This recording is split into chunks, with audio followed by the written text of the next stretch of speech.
नमस्कार दोस्तों, स्वागत है आपका हमारे चैनल RSIGK में। दोस्तों, आज मैं आपके सामने एक बहुत ही महत्वपूर्ण विषय डिस्कस करने जा रहा हूँ।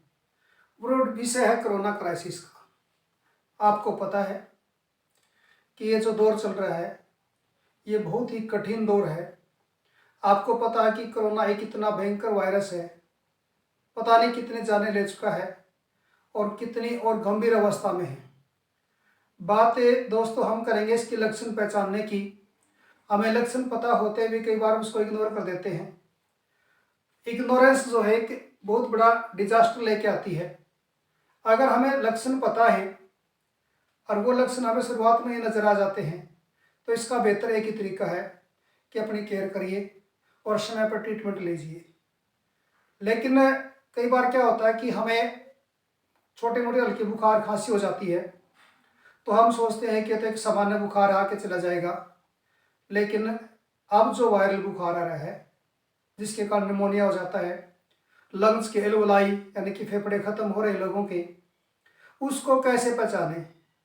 ये जो वायरल बुखार है यही कोरोना है, इसको मानना पड़ेगा। इसको लेकर मैं आपको सामने कुछ शुरुआती लक्षणों की बात करूंगा। देख लेते हैं, बात और भी करेंगे, लेकिन पहले हम करेंगे कोरोना के जो शुरुआती लक्षण हमें नजर आते हैं वो क्या क्या लक्षण नजर आते हैं। तो देखो, कोरोना के शुरुआती लक्षण हमें क्या आता है? तेज बुखार आना शुरू हो जाता है और एक दो दिन बुखार आता है, फिर एक दो रुक के फिर बुखार आना शुरू हो जाता है। ये भी किसका शुरुआती लक्षण किसका है? कोरोना का लक्षण हो सकता है। उसके बाद खांसी आने शुरू हो जाती है, जुकाम भी हो सकता है आपको, गले में खराश, आवाज़ भारीपन हो जाती है, आप बोलते हो तो आपसे बोलने में तकलीफ होती है, सांस लेने में तकलीफ होनी शुरू हो जाती है। ये शुरुआती लक्षण की बात कर रहा हूँ आपके सामने। और तेज सिर दर्द होना शुरू हो जाता है, कभी सिर के किसी हिस्से में, कभी किसी हिस्से में जो है वो दर्द होना शुरू हो जाता है। ये शुरुआती लक्षण की बात की मैंने आपको। यानी कि अगर इस प्रकार के लक्षण आपको नजर आते हैं, तेज बुखार, खांसी, जुकाम, गले में खराश, सांस लेने में तकलीफ और सिर दर्द, ये शुरुआती लक्षण कोरोना के ही हैं। यानी कि इनको हमने इग्नोर नहीं करना है। अब चलते हैं इससे आगे। इससे आगे की जो बात करते हैं, सामान्य लक्षण क्या है? अगर ये तो शुरुआती लक्षण थे, अब बात करते हैं सामान्य लक्षण। सिर में दर्द एवं पीड़ा होना, सिर में लगातार दर्द देना, पीड़ा होना, मसल्स पेन भी शुरू हो जाता है कहीं कहीं, यानी कि मांसपेशियों में पेन होना शुरू हो जाता है, गले में खराश जो मुख्य कारण है। उसके बाद अगर डाइजेस्टिव सिस्टम में दिक्कत आ जाती है यानी कि दस्त लगना। उसके बाद आँख आना, आजकल ये भी एक दिक्कत हो गई है कि आँखें लाल रहने लग जाती हैं, आँख आ जाती है जिसको आँख आना बोलते हैं, और तेज सर दर्द होना और उंगलियों का काटना। ये हमारी हाथों की या पैरों की जो उंगलियां हैं उनमें सूजन आ जाती है या उनमें चुभन महसूस होना शुरू हो जाती है और त्वचा पर दाने निकल आते हैं। ये एक लक्षण जो लास्ट का मैं आपको जिक्र कर रहा हूँ दोस्तों, त्वचा पर दाने निकल आना। कई लोग ये कहते हैं ये तो मोती जा रहा है कि दाने हैं जो नजर आ रहे हैं, लेकिन ऐसा नहीं है। अब ये सामान्य लक्षण नहीं रहे, अब ये लक्षण जो है वायरल के हैं, यानी कि जो कोरोना है उसके लक्षण हमें नजर आते हैं। हमने बात की कोरोना के शुरुआती लक्षण, कोरोना के सामान्य लक्षण। अब बात करते हैं गंभीर लक्षणों की। दोस्तों, गंभीर लक्षणों में सबसे पहला लक्षण यही है कि सांस लेने में तकलीफ होना। यानी कि मनुष्य को सांस लेने में तकलीफ होना शुरू हो जाती है, छोटे छोटे सांस आने शुरू हो जाते हैं, यानी कि जो ऑक्सीजन है वो पूरे फेफड़ों तक नहीं पहुंच पाती। जो हमारे फेफड़ों के लंग्स के लोब्स हैं वो सारे बंद हो जाते हैं, यानी कि जो एल्वोलाई हैं वो छेद जो है भर जाते हैं, सांस लेने में तकलीफ आनी शुरू हो जाती है। ऑक्सीजन लेवल का गिरना, यानी कि जब ऑक्सीजन पूरी अंदर नहीं जाएगी, जो हमारी ऑक्सीजन है जो 99, 98, 97 जो लेवल हमारा रहना चाहिए 100 के करीब, वो गिरना शुरू हो जाता है। कई बार 80, 87, 70 तक आ जाता है। उससे नीचे आने के बाद अगर हार्ट को सप्लाई नहीं मिलेगी तो हार्ट सीज होने का खतरा रहता है। तो ये ऑक्सीजन लेवल का गिरना बहुत ही गंभीर समस्या है, कोरोना के गंभीर लक्षण है ये। अगली बात जो करते हैं, सीने में दर्द, छाती ऐसे होता है जकड़न महसूस होना शुरू हो जाता है या छाती के ऊपर में दबाव महसूस होना शुरू हो जाता है। ये भी किसके लक्षण है? गंभीर लक्षण है कोरोना के।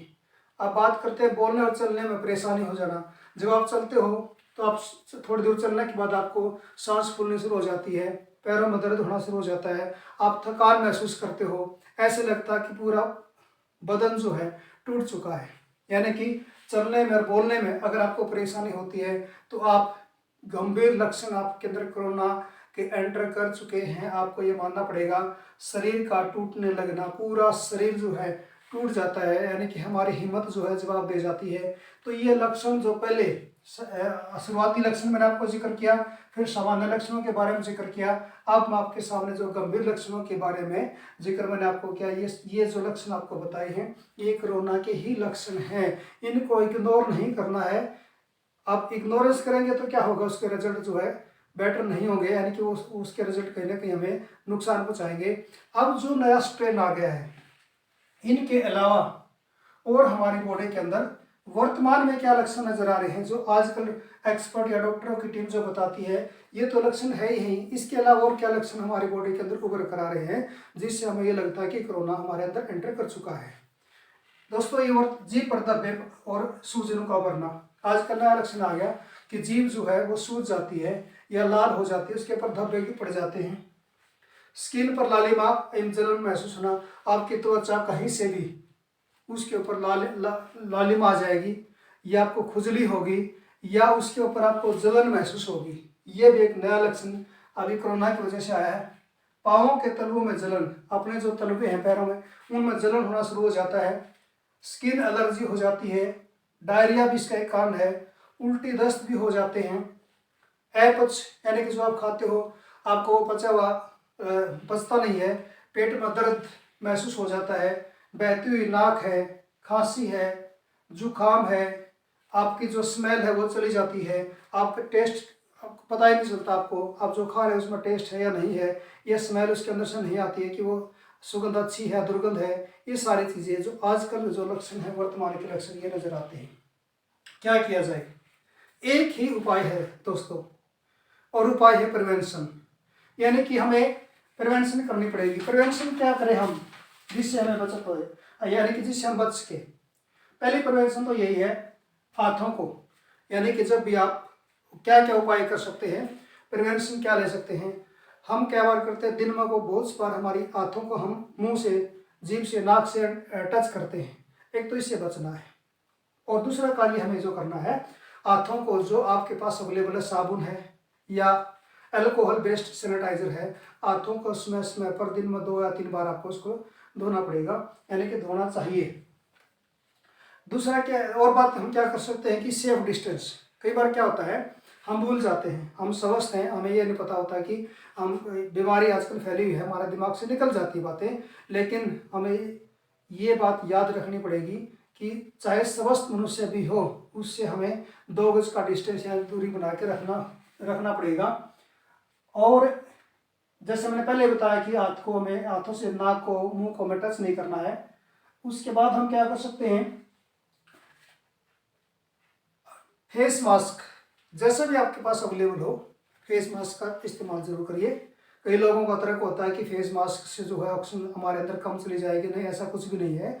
फेस मास्क जो अच्छी क्वालिटी के फेस मास्क है, वो कहीं ना कहीं जो वायरस हैं या बैक्टीरिया हैं उनको फिल्टर करने का कार्य करते हैं, या हमारे अंदर अगर किसी के अंदर है तो उसको फैलने से रोकते हैं। तो फेस मास्क का जरूर यूज़ करिए।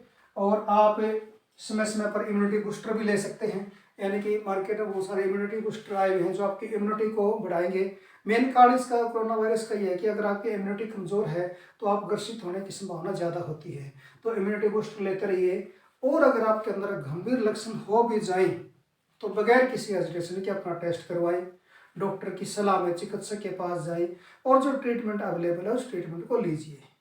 और इसके अलावा सरकार ने जो योजना चला रखी है वैक्सीनेशन की, देखो वैक्सीन हमें जरूर करवानी चाहिए। वैक्सीन हमारे शरीर के अंदर इम्यूनिटी पैदा करती है। वैक्सीन भी मार्केट में कई प्रकार की वैक्सीन आई हुई हैं, जैसे आप कोविशील्ड की बात करें या कोवैक्सीन की बात करें, दोनों तो हमारे देश में इनको ICMR द्वारा अप्रूवल है इनकी। और तीसरी जो आने वाली है अभी स्पुतनिक के नाम से, जो रशिया के अंदर से वैक्सीन आ रही है, जब भी आपको मौका मिले तो वैक्सीनेशन जरूर करवाएं। अब वैक्सीनेशन होगा कैसे?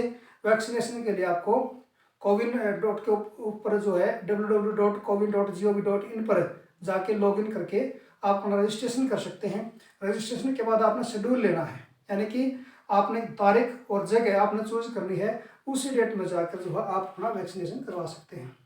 एक बात और है कि जो कई लोगों ने पहले वैक्सीनेशन करवा रखी है और दूसरी वैक्सीन का इंतजार कर रहे हैं, तो उन लोगों को दोबारा रजिस्ट्रेशन नहीं करवाना। जब वो लॉगिन करेंगे तो उनका शेड्यूल आ जाएगा दूसरी वैक्सीन के लिए, यानी कि वो लोग अपना जो है उस शेड्यूल को तय करके और उस शेड्यूल के अनुसार जाके दूसरी डोज ले सकते हैं। एक क्वेश्चन और आता है कि हम जो डोज लेते हैं कि कोविशील्ड और कोवैक्सीन में से कौन सी लें। दोनों की ही क्वालिटी बढ़िया है, दोनों ही मान्यता प्राप्त है, और अगर आपको जो अवेलेबल है उसकी आप डोज लीजिए। हाँ, एक बात का विशेष ध्यान रखना है, अगर आपने फर्स्ट टाइम पर अगर जो पहले जिसकी डोज ली है यानी कोविशील्ड के लिए, तो सेकंड टाइम भी आपने कोविशील्ड की ही डोज लेनी चाहिए। अगर आपने कोवैक्सीन के लिए तो सेकंड टाइम भी आपने कोवैक्सीन की भी डोज लेनी चाहिए। दोस्तों, ये कुछ सुझाव थे कोरोना के शुरुआती लक्षणों के बारे में, गंभीर लक्षणों के बारे में, सामान्य लक्षणों के बारे में, और जो आजकल चल रहे हैं यानी कि जो लेटेस्ट जो आ रही है। तो दोस्तों, अपना ख्याल रखें, अपनों का ख्याल रखें, सेफ रहें, सुरक्षित रहें। मिलते हैं अगली वीडियो के साथ, बने रहिए हमारे साथ। आज के लिए इतना।